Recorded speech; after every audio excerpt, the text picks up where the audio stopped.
দেলোয়ার হোসেন সাঈদীর বিরুদ্ধে মিথ্যা সাক্ষ্য দিতে বাধ্য করার অভিযোগে সাবেক প্রধানমন্ত্রী শেখ হাসিনা সহ 40 জনের বিরুদ্ধে আন্তর্জাতিক অপরাধ ট্রাইব্যুনালে অভিযোগ দিয়েছেন তৎকালীন মামলার 3 সাক্ষী।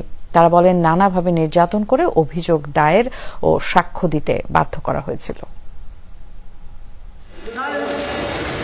2013 সালের 28 ফেব্রুয়ারি মানবতাবিরোধী অপরাধের মামলায় দেলোয়ার হোসেন সাঈদীকে মৃত্যুদণ্ড দেয় তৎকালীন আন্তর্জাতিক অপরাধ ট্রাইব্যুনাল। সেই রায়ের বিরুদ্ধে আপিল করলে সাজা কমে আমৃত্যু কারাদণ্ডের আদেশ আসে।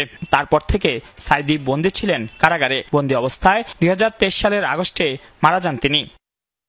মৃত্যুর 2 বছর পর বুধবার আন্তর্জাতিক অপরাধ ট্রাইব্যুনালে হাজির দেলোয়ার হোসেন সাঈদীর বিরুদ্ধে অভিযোগ ও সাক্ষ্য দেয়া মুক্তিযোদ্ধা মাহবুবুল আলম হাওলাদার, মাহতাব উদ্দিন ও আলতাফ হাওলাদার। ট্রাইব্যুনালে তাদের নতুন আর্জি জোর করে সাঈদীর বিরুদ্ধে মামলা দায়ের ও মিথ্যা সাক্ষ্য দিতে বাধ্য করা হয়েছিল তাদের। এ বিষয়ে তারা সাবেক প্রধানমন্ত্রী শেখ হাসিনা সহ 40 জনকে আসামি করে আন্তর্জাতিক অপরাধ ট্রাইব্যুনালে অভিযোগ দায়ের করেন।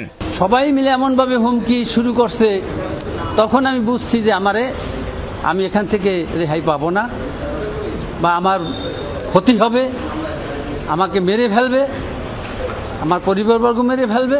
থানা এডিশনাল আইজি তখন সে বলে সাক্ষী দিতে বয়স কি না ওটা আমরা বুঝবো ট্রাইব্যুনালে, তোমার সাক্ষী দিলাম। সে অনেক ধরনের গালাগালি আমাকে ব্লাডি বাস্টার্ড করে গালাগালি করছে, অনেক সময় হুমকি দিয়া, অস্ত্র ধরাইয়া, পিস্তল ধরিয়া এই সমস্ত করে। পরে তাদের আইনজীবী বলেন, রাজনৈতিক উদ্দেশ্যে দেলোয়ার হোসেন সাঈদীকে ফাঁসাতে মিথ্যা সাক্ষ্য তৈরি করে আওয়ামী লীগ সরকার। বলেন, সাক্ষীদের মাথায় বন্দুক ঠেকিয়ে সেফ হোমে নিয়ে নির্যাতনের পর মিথ্যা সাক্ষ্য তৈরি হতো।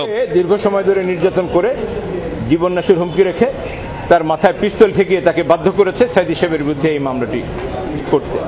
ওনাকে দীর্ঘ সময় ধরে এখানে এনে যে কথিত সেফ হোম যাত্রাবাড়ি থানার অধীন গোলাপবাগের সেই সেফ হোমে তাকে দীর্ঘদিন রেখে তাকে পরিয়ে বুঝিয়ে জীবননাশের হুমকি দিয়ে পিস্তল ঠেকিয়ে তাকে বাধ্য করে সাক্ষ্য দিতে। এর আগে সাঈদীর পক্ষে সাক্ষ্য দিতে গিয়ে গুমসহ নির্যাতনের দায়ে শেখ হাসিনা সহ 32 জনের বিরুদ্ধে 21 আগস্ট অভিযোগ করেন আলোচিত সাক্ষী সুখরঞ্জন বালী। মাইনুল মারুফ, যমুনা নিউজ, ঢাকা।